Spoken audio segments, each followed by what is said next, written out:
What is up, my Squirtleites? It is I, your king, welcoming you to a video that I hesitate to call a simple update video, because frankly there's a lot to unpack, and I'm going to go over some pretty big changes that will be coming to the channel here very soon. As you are no doubt all very much aware, 2020 has been an insanely turbulent year for, well, everybody. Shocker, I know. But really, a lot has happened this year, and come to think of it, my last update video of the year, or I guess it was update videos, I had to make a clarification video right after making the update video, which, you know, good planning on my part, but yeah, those came all the way out back in March, which, honestly, going into this video, I thought it was only a few months ago. No, it's been 9 months already. This year has been just wild in so many different ways. It's felt like it's been an eternity in some ways, and at the same time, it's also felt like it's flown by in others. I don't know. It's been absolutely nuts. And come to think of it, March was really when the madness kind of began, wasn't it? Or at least right in the thick of when it began. Anyway, believe it or not, a lot has changed in the months since then, especially from a personal standpoint. In those update videos, I discussed this channel's end date, I guess.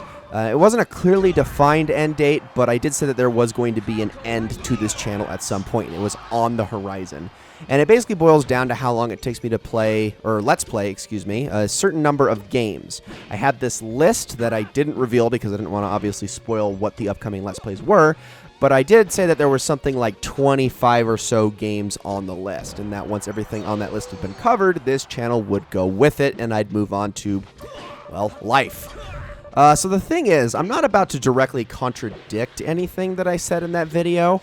It's just that things have changed. And going into 2021, I have a different direction in mind as a result. Not just for this channel, but for the, and I hesitate to call it a brand, but for the whole Squirtle King moniker in general. This video is going to be a little back and forth because I'm partially scripting this, but then I'm also partially ad-libbing as I add in some other things and make some clarifications on some stuff I've written into this script. So bear with me as we go through this. And I do very much want to go into some detail on my thoughts and the decision-making process, as well as provide context for everything. But if you really just want the TLDR for this whole thing, just skip to the timecode on screen. I'll also put the same timecode in the description, and I will also be posting a summary on my Twitter after this video goes live, and I'll be posting a link to that Twitter in the description as well if you're not already following it.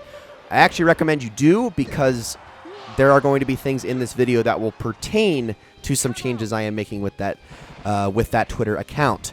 So hopefully nobody has any sort of misunderstanding when things are set in motion in the coming weeks. So let's cut right to the chase on the first major thing I want to talk about. I'm going to be uploading quite a bit less in 2021. And by that I mean I will only ever have 1 or 2 active Let's Plays going at any given time throughout the year. And this might also extend into 2022. I have 1 Let's Play ready to go once both Banjo-Tooie and Paper Mario and the Thousand Year Door are done. And Skyrim isn't going anywhere for at least a few more weeks, possibly a few more months. I still don't know on that one yet, but it's still got a little ways to go. And on top of that, I also have something in mind to replace it as well. But that's going to be it for a while. Just 3 uploads a week. Exactly what days I'll upload the former Let's Play, the one that replaces Banjo-Tooie and Paper Mario, I haven't decided yet, but what ends up replacing Skyrim will still be on the weekends, and it'll still be once a week, and it'll still be long episodes between 45 minutes to an hour and 15 minutes, if I can help it, obviously. I'm just downsizing content in general for quite a few reasons. The first of those, well, mainly personal and private matters, honestly. Just to briefly touch on it without giving too much away, I actually haven't had all that bad of a year comparatively to most. Yes, things have definitely still been turbulent, but I've also had a lot of positive changes and a lot of progress made in the right direction, with more big changes to come in the following year or so. Obviously, this kind of stuff is always going to take precedence over a hobby, no matter what, because remember, that's what this channel is, a hobby. Simply cutting down the number of videos I upload is honestly the best I can do, or else I'd end up putting the channel on hiatus again, and I'd really rather not do that. Life's always going to come first, and while I still want to maintain some level of consistency on the channel, it's going to be the bare minimum for the time being while I focus on more important matters. But even that's not the only reason. In fact, I could probably manage to juggle the amount of content I do currently with a little extra diligence and planning, but there are other reasons I want to slim down my upload schedule as well. Segue time! Let's talk about 2 Let's Plays that are going on right now. Banjo-Tooie and Paper Mario and the Thousand Year Door. These Let's Plays have each been big eye-openers for me, and have provided a very noticeable contrast, as well as permanently changing the way I want to approach Let's Plays in the future. The first thing to note is that I love both of these games. They really are fantastic in their own ways. If I can be as honest as possible, I would say that Banjo-Tooie is an easy top 10 favorite game of all time for me. I was deathly afraid that going into this Let's Play, I wasn't going to be as into it as I remembered being all those years ago when I was obsessed with it as a kid. And I was worried for nothing. If anything, I actually came to appreciate it even more. And while I'm aware the Let's Play isn't quite over yet, I've had this entire project recorded and edited months ahead of time, and with good reason. I recorded the entire thing in the span of 2 weeks. That is not a very common thing for me to do, at least in terms of my longer Let's Plays. I often Let's Play games in chunks, recording several episodes at a time, taking a break for a few weeks and then coming back to it and doing that over and over until the Let's Play is complete. With Banjo-Tooie, I couldn't stop. I was genuinely having a blast. I think I put out some of the best commentary I've ever done on this channel, and I can safely say it's one of my best Let's Plays ever before it's even over. I know, bold claim to make, but I think that's true.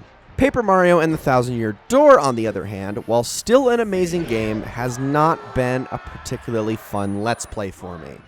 Or even a good one for that matter. Again, I know it's not over, and wow is it a bad PR move to talk down on a project of yours before it's even finished, but I just want to be transparent here. Again, it has nothing to do with the game's quality. My opinion holds, if you want the absolute truth out of me. I do like it slightly less than its predecessor on the 64. But for those who don't know, Paper Mario 64 is my favorite RPG of all time. So that's still an extremely high bar, and to say that Thousand Year Door comes damn close is very high praise.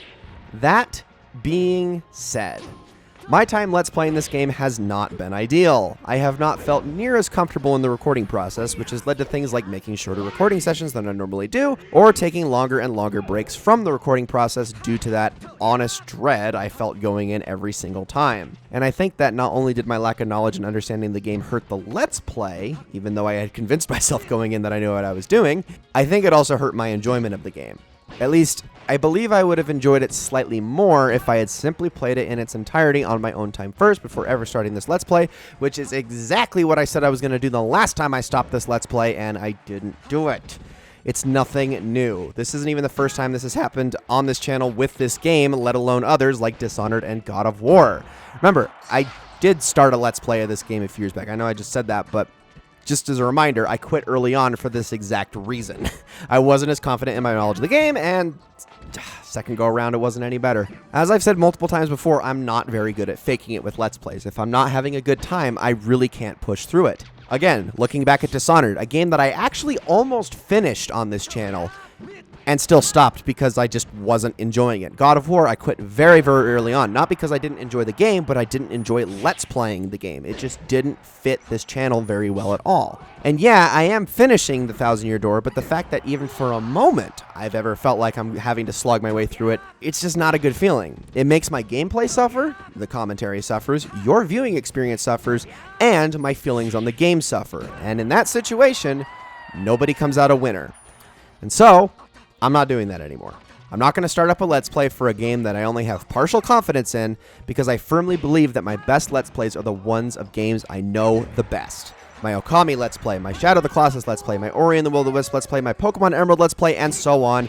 And I think I can add Banjo-Tooie to that list as well, and I hope to add all future Let's Plays I do to that list. I don't want to half-ass it anymore.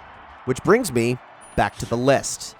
Yes, the list from the update videos. I said, what, 25 or so games that I had in mind? I think it was actually closer to 30. Well, here's the thing. With this new perspective and goal in mind on the games that I want to Let's Play, that list has gotten significantly smaller. I'm talking single digits. I know. That's a problem. And it makes it look like the expiration date on this channel is only a couple of years out. But this leads into the last major thing I want to discuss in this video, and what's going to be my greater focus for the next year and more. Alright, so I was able to bring one segue around. You guys ready for another one? So funny thing y'all might not know about me. I have a pretty darn big video game collection. Actually, it's massive by the average person's standards, but I wouldn't be surprised if some of the people watching this beat me in that department. It's still nothing to sneeze at, though, and I'm not trying to, like, brag or toot my own horn or anything. In fact, there's a few reasons I'm kind of embarrassed by it. I'm a video game collector in the sense that I just hoard whatever it is I want to play. I don't specifically go for rare or valuable games per se. I just chase whatever it is I think I might have an interest in playing someday. Anything and everything that I've had a passing glance at and gone, yeah, that actually seems kind of fun. Or I have played it and I've just held on to it because that's the thing, I don't ever sell my games. No matter how many times I've played them, they all stay for as long as I can help it. Again, I'm kind of a hoarder. For me, video game collecting is simply about building a library. It's always been my mindset. Why do I bring any of this up? Well, here's the part where I got to admit to the shameful side of this collection that I have. So, I know, again, this seems like another segue, but it's still related. There's this website that I use. It's called backloggery.com. You might have heard of it. It's a very nifty website. If you do any semblance of hardcore gaming or collecting, I highly recommend getting an account on there because it's extremely useful for two reasons. The first of which is simply cataloging your games. It allows you to input any game for just about any system you can think of, regardless of platform or even the DRM it has on PC, such as Uplay, GOG.com, etc. You can also leave your own personal touches, such as a short review on games you've played or beaten. You don't even have to own the games. In fact, you can simply keep track of games you've borrowed or rented or used to own but have since sold. It's all pretty great stuff. But even more importantly than the cataloging feature is the ability to track your progress on the games in your list, which is kind of the main point of the site, given the name backloggery.com. It's all about keeping track of your backlog. You can track games in different stages, from unplayed, unfinished, beaten, completed, to even mastered, which I guess would be something along the lines of getting all the achievements or doing some sort of speed run of the game or a challenge mode or something to that effect. Anyway, I used to have a public account on this site, but I hadn't updated it for a few years, and it became so out of date that I figured it'd just be a better idea to start from scratch and re-record everything all over again. I did this fairly recently, and wow. I've always had a very bad, borderline appalling backlog, but this is just sad, actually. Seriously, you in the comments, feel free to express your disgust for the numbers I'm about to give you, because this is bad. And again, I'm not trying to brag here. This is a problem. I do have a solution for it, but it is a problem. According to my backloggery page, between every system I have, not counting my hundreds of Steam games because of reasons I won't waste time going into in this video, and also not taking into account games I own across multiple systems, which that alone would probably lower this number by at least a few dozen, if not more. But still, I have 1,518 games. Yeah. This is both physical and digital, I should stress, but that's how many games I have on hand at the moment. All accessible, I could play them right now. None of these are previously owned or any of that either, but this isn't even the bad part. Remember how I said you can track your progress on your games? There is a section of your backloggery page that tells you the total amount of games beaten or unfinished. Of those 1,518 games, 1,306 are unfinished. 86.2% of my entire collection, according to the site. And to somehow make it even worse, 1,074 of that number I have never, ever even played. More than 70% of my entire collection is completely untouched. That's the problem. I have a backlog so large that if I never purchased another game again, and I retained my current situation with work and living and stuff like that, I'd honestly be set for life. Assuming, you know, I'm not somehow given all the time in the world, or if I just drop dead suddenly, which is very possible. This right here is the last and biggest reason that I want to push Let's Plays to the side for a while. I gotta get started on this. My problem for the last several years, ever since I began this channel, has been finding the free time to play video games. Often, whenever I do have it, that time is dominated by a select few games during any given year, usually the quote-unquote can't miss it big releases that come out that I basically have to force myself to play. But for every game I do end up sitting down and playing, like a dozen more end up added to my collection, and it's time for that trend to stop. I have all these games and I gotta play them, and that is why, although I wouldn't call this an official announcement or anything per se, I'm going to start 2021 with what I'm going to call the Squirtle King Backlog Project. My Twitter account, the only social media account I have tied to this channel, has been all but dormant for a couple of years now, pretty much just auto-tweeting whenever my videos go live, and rarely being used to make a minor announcement here and there. Well, starting next year, I'm going to be a lot more active on the thing as I go through the monumental task I have ahead of me. I plan to use the account to simply share my experiences with you guys as I go, talk about what I'm playing, post highlights of my playthrough, maybe give a brief summary and review once I'm done before moving on to the next one, and possibly letting you guys help me decide what I'm playing next. And you know what? Maybe I'll even make videos on the games that really stick with me, whether it's for better or for worse. So that's one way to put out a little bit more content than I'm planning on, I guess. Mind you, it won't be anything substantial or complex, just kind of my thoughts on blank and something that runs from anywhere between 5 and 20 minutes. I don't know. Who knows how long I'll ramble for. This is going to be my primary focus for 2021 and beyond. Now, that's not to say I don't have a cynical reason for doing this. Like I said before, the list, guys. The list is really short right now. In fact, I can tell you the exact number of games on it. It's 7. It's really, really short. And my hope is that doing this will change that in the future. Like I said, I want experience with these games. And what better way to do it than finally playing them instead of just watching other people play them or something along those lines. I honestly can't think of anything. And that's pretty much it. If you skip to this part of the video, the TLDR is simply this. Less videos and Let's Plays in the coming year. Just 1 or 2 Let's Plays at any given time. And I'll only be Let's Playing games I have full confidence in and a greater understanding of. No blind or half-blind playthroughs anymore. All of this because of personal reasons, as well as making way for the process of tackling my massive backlog of games in my shockingly big video game collection that I've accumulated over the last 8 years or so. And I'll be using my Twitter a lot more in conjunction with that effort. So, guys, that's really all I got to say on this. Thank you all so very much for watching, and I will see you all in the next one.